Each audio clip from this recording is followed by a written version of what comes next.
Greg Stoker, live from the Global Sumud Flotilla en route to Gaza. You are mere miles away from the interception point. I guess just first talk about the veteran ship and just the entire initiative here. Like, how big are we talking about, Greg? All right, so we have about roughly a little less than 450 individuals, about 44 ships. It's completely unprecedented, obviously, when it comes to the Freedom Flotilla and associated movements. We are currently just north of Port Said in Egypt. We should be reaching the projected interception zone at about 4 a.m. this morning. But, I've kind of assessed that due to the size of the flotilla and this being an unprecedented naval action on the part of the Israeli Navy, they could push out that interception zone further. So we are prepared for an interdiction or an interception or some sort of action tonight. We have a whole strategy about what that looks like when we are confronted in international waters by a state actor. By a horrific regime committing genocide that you guys have had to put your bodies on the line to do what governments have failed to do. Greg, you're a veteran. You are on a ship of all veterans of conscience. I mean, these are people who have sacrificed, I mean, they've left their families and loved ones to basically do much more than just make a statement. Put your actual bodies on the line to say, this is urgent. We need to provide a humanitarian corridor and break through this illegal siege. Talk about that. Well, first of all, I wanted to organize. I came on to this last minute to organize a veterans boat, and I really wanted to do that because, uh, due to the grotesque militarization of U.S. society, we have a lot of social and cultural capital as vets. Not necessarily with politicians who just use this as rhetorical talking points, but amongst certain people and certain individuals. And what we really wanted to kind of try and do with our messaging was to use our position in the flotilla to talk about why American voters should care. You have to explain how it affects them personally. So as veterans, we definitely want to say categorically that through personal experience, we know that whatever violence and forms of repression and colonialism that we perpetrate overseas and whatever mechanisms of repression we do, almost immediately, if they work, come back and are used on our own citizens. And I think Palestine is one of the frontline examples of that because, the technology and spyware and policing techniques and predictive policing models used to enforce occupation and apartheid in the West Bank and in Gaza and the quote unquote Palestine laboratory is literally at a local police department or ICE or ICE office near you. Yeah, we're seeing all of these struggles interconnected. We're seeing all of this come to the forefront is that the immigration policies, the policing, using Gaza as that experiment, like Gustavo Petro said. I mean, it's an experiment by the mega rich. This is what they're going to do against an uprising of humanity. So, Greg, talk about the threats that are being issued from the Israeli government. We've seen just completely insane, belligerent threats, talking about how you guys are Hamas assets, how you're working and coordinate with Hamas. I mean, it's just ridiculous. I just saw the general who actually authorized the Mavi Marmara massacre in 2010 saying there might be a loss of life here, Greg, because of how big and messy this operation of commandeering these boats will be. I've written multiple threat assessments for the Flotilla Security Council. So if we go to the timeline of what we saw and what I definitely expected was, first of all, it begins with Ben Gavir saying a lot of out-of-pocket things like, they're going to clear out a bunch of long-term detention facilities to throw activists in order to discourage this from ever happening again. He also said that he was going to commandeer all of these vessels and turn them into police boats. And if you really want boats that are good on the slow chase, please, by all means, get some of these boats in your fleet. A lot of work to be done.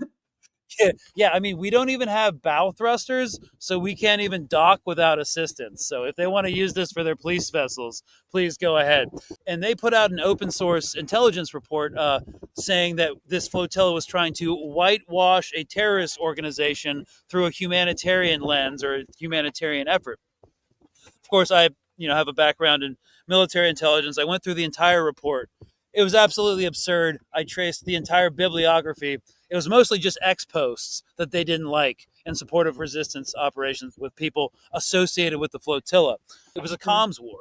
And we definitely assessed that we won the comms war, uh, partly because they've been saying the same old talking points, unsubstantiated, proven to lie time and time again, that, it was kind of inevitable. And they didn't modulate their messaging at all. And it's patently absurd, and it's a bad look to paint like Greta Thunberg, a 22-year-old activist, as like an existential threat to your state. It was just absolutely absurd. So then after that, we reunited with the Italian fleet, and then we were attacked off the coast of Crete. It was my vessel that got attacked first. They dropped some sort of flashbang device. I know that you guys keep saying it was psychological operations, but for us watching it, if that drone dropped that incendiary device on someone, they would have been killed. Yeah, so the incendiary devices happened at anchor in the port of Tunis. Those were the ones that first made like international news. Examined it. It was basically like a smoke grenade that didn't even go off, but it was surrounded by a bunch of accelerant, like gasoline, secured in a webbing harness. The next attack happened off the coast of Crete, um, and we not really sure if they were launched by a ship that wasn't running a transponder or if there was some mothership drone, but at least 5 drones, small DJI drones, probably more, were released, and we were in like open water. It was absolutely bizarre. We were like 40 nautical miles off of Crete, and those drones don't have that kind of uh, flight time, especially with winds. So we don't know where they came from, but like out of nowhere, our ship was the Veterans Boat Anyone was the first. anyone trace like a C-130 flight that could have dropped the drones from above? Or that is strange. Yeah, no, it's absolutely bizarre, and we still haven't figured it out. Wow. But yeah, our it was the Vets boat was the first one to get attacked. I was on deck on drone watch, and we heard like hovering. Got a taste of like how not cool the Ukraine war was. Couldn't see it, and then it just dropped some sort of ordnance. It was small. It looked like a popper. The ignition went off, and it smelled like black powder, but it actually rolled off the deck into the ocean, so it didn't actually explode. Right. Some other boats like got absolutely rocked, and that could have caused like physical harm. Nobody got harmed, but they dropped 11 different of these like flashbang devices throughout the night, and then they started blasting ABBA, "Take a Chance on Me" on a VHF. That would have been way more torturous if they just played Israeli music. They shouldn't have played I ABBA. know, like EDM to like crap your pants to a K hole to. Yeah, that'd be horrible. So yeah, but it was ABBA. It's they're Swedish. Greta Thunberg's Swedish, so I think they thought they were being very clever. Sorry, the crew just heard the K hole thing, and it's funny. Okay, anyways, so there was a lot of international backlash, and then they kind Yeah. of pulled back from that. I expected that kind of stuff. We expected drone attacks. I was wondering if they would do, what they did do to journalists in Gaza, where like they have an intelligence officer call their phone and threaten Mhm. their family and stuff like that. Thought doxing could occur. It's thus far been a lot more regulated than I thought it could have been. So It now the seems like media. they're not quite sure. Like you were saying, the messaging's all over the place. They're not quite sure how to approach this. I think they're freaking the fuck out, Greg. I mean, just the fact that Italy, Spain, and now Turkey, and I want you to comment on this next, are sent those naval assistance, search and rescue. It's like, are you just saying that you're going to rescue the bodies once they're in the water? Like what are we talking about here? Are you going to confront Israel? Like, are they going to sit back and not engage if Israel attacks these boats? Like, this is actually an insane moment. We are on the precipice of something that is unprecedented. This could be an international incident now that we're talking about these other countries that have provided these ships, Greg. All right. So first of all, the Spanish government was very sympathetic to the cause, which is why we initially launched out of Barcelona. As you know, the Italian labor unions really showed up and shut down about 75 different townships and cities throughout the Italian peninsula. That's the main driver behind why the Italian ship was launched. we believe. Because of the combined labor power, and they wanted to send a support to the flotilla, at least publicly, to assuage some of the unrest around the Italian government's complicity in the genocide happening in Gaza. Of course, Maloney did not like that, but 700 officials from their foreign ministry signed a letter, petitioning for this to happen, which is significant. And then they sent a ship. Obviously, the Vatican got involved, which was incredibly annoying for our messaging, because the Vatican's was like, "Hey, just drop off the aid to us in Cyprus." It's like, no, dude, get out of the political equation, please. You just give it to the church, and we'll like hoard it along with our Nazi gold and like stolen art collections and stuff. I don't know, but them getting involved was super annoying from a political perspective. But I do want to, Totally. with the dedication of naval assets, both from Italy, some drone assets from Turkey, and then Spain. It's all very performative. They're not going to do anything. Like the Spanish ship is going to link up with us tomorrow and then stay in a kind of like wade out in the water near the interdiction line, and they can be of assistance if we need them. They're not really for us. They're to uphold Yeah. uh, the veneer of we're upholding international maritime law and freedom of navigation, right? But even Uh, but again, what are they gonna do when they intercept the boats and take you guys out? Like, that's not respecting maritime law and international law. That is them putting themselves in an insane position where it's gonna be this PR disaster, right? That's what I don't get. It's like, why did they do this knowing what, like the outcome here? Seeing them do this publicly, because the Israeli government did not like this. They did not like the dedication of naval assets, even in a really performative way. And for the first time, we've seen, I wouldn't really call it conflict, but confrontation of like NATO countries, you know, uh, doing something that a major non-NATO ally doesn't like. And it's kind of interesting because Europe as a political piece with regards to Palestine is in some ways still in play. Like the U.S. is always going to support Israel unless there's a complete overhaul of our government. We're going to keep riding that anchor chained to it straight down into the depths. But is Europe, in some ways, is still in play, and it's interesting seeing these countries take a harsher stance because they're compelled to, either through conscience, more like Spain, or through labor strikes like Italy, slowly moving the levers of political progress. Um, it hasn't received a lot of analysis or attention because Western media, or traditional Western media, from an epistemological perspective, doesn't really see like any sort of activism movements as like being shapers of geopolitics, right? What moves geopolitics is states and forums like the UN, Davos, G7. For them, like activist movements are at biggest something as silly and problematic as Occupy Wall Street turned out to be. And at the most minor, grassroots stuff like Code Pink. But I think we kind of like achieved something here that was unprecedented, at least in this context, which was to get these, pretty big actors involved, in this grassroots free association civilian aid mission. Um, and now that 100%. we've set that precedent, hopefully it becomes easier going forward, just like moving the ball forward 1 yard at a time. And so I think like no matter what happens, some tangible success has already been made. 100%. Greg, before we wrap this up, I want you to just talk about your personal journey. I mean, I know you talked about how you joined on the kind of last moment to be, in the Veterans Flotilla contingent. But I guess just talk about what compelled you personally. I mean, I've been seeing your analysis. It's been really, really excellent for several months now, and I really appreciate your contribution to the anti-imperialist struggle.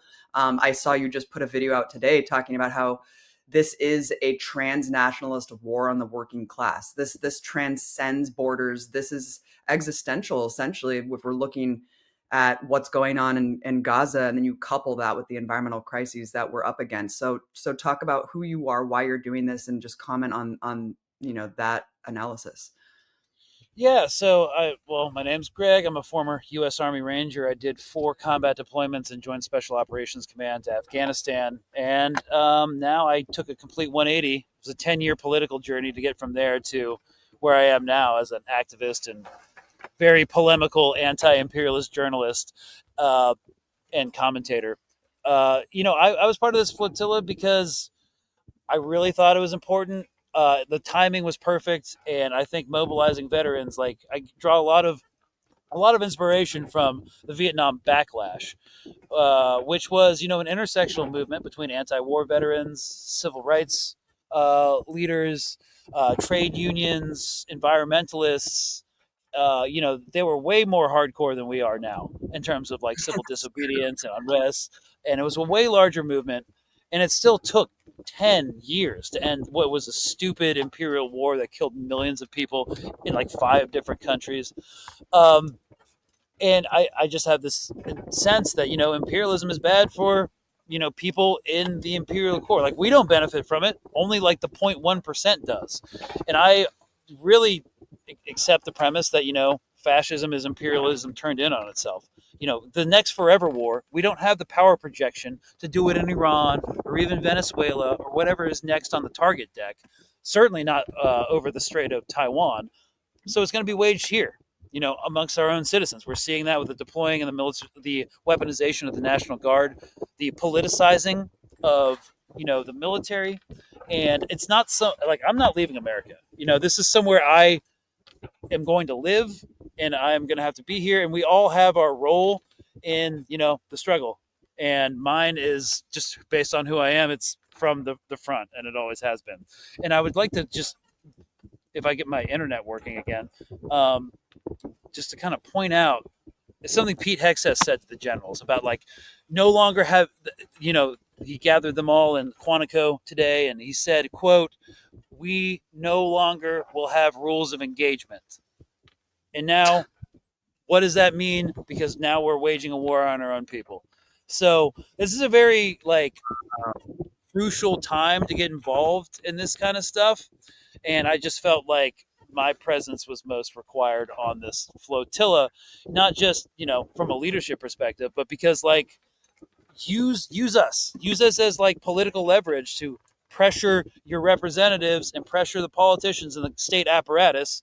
After we get detained, we are a political piece, and we wanted people to be able to avail themselves of that and pressure and apply direct action based around what happens with this flotilla. Greg, you guys have been such a huge motivating source of inspiration for not just me, but millions of people around the world, people of conscience who are just absolutely aghast that we have such little power to change this horrific slaughter that is ongoing and endless. Greg, what can people do once you do get intercepted? We are talking about mere hours away from potentially getting kidnapped in international waters with these fucking naval ships from these other countries that will stand by and watch. Probably. Talk about what can people do, tangible actions that people can take once this happens. We want more disruptions. We're hoping that you will pressure your representatives, call, blow up their phones, email, go to town hall, go to city hall. Of course, this is going to happen on a Wednesday, but we will still be in prison this weekend. So, we hope for like grassroots organizing, direct action, civil disobedience, stuff like that. Because the time of like social media posting and outrage, it's kind of over. We're like at the 2-year mark, or we will be in a week. So it's time to escalate, and so use us to do that.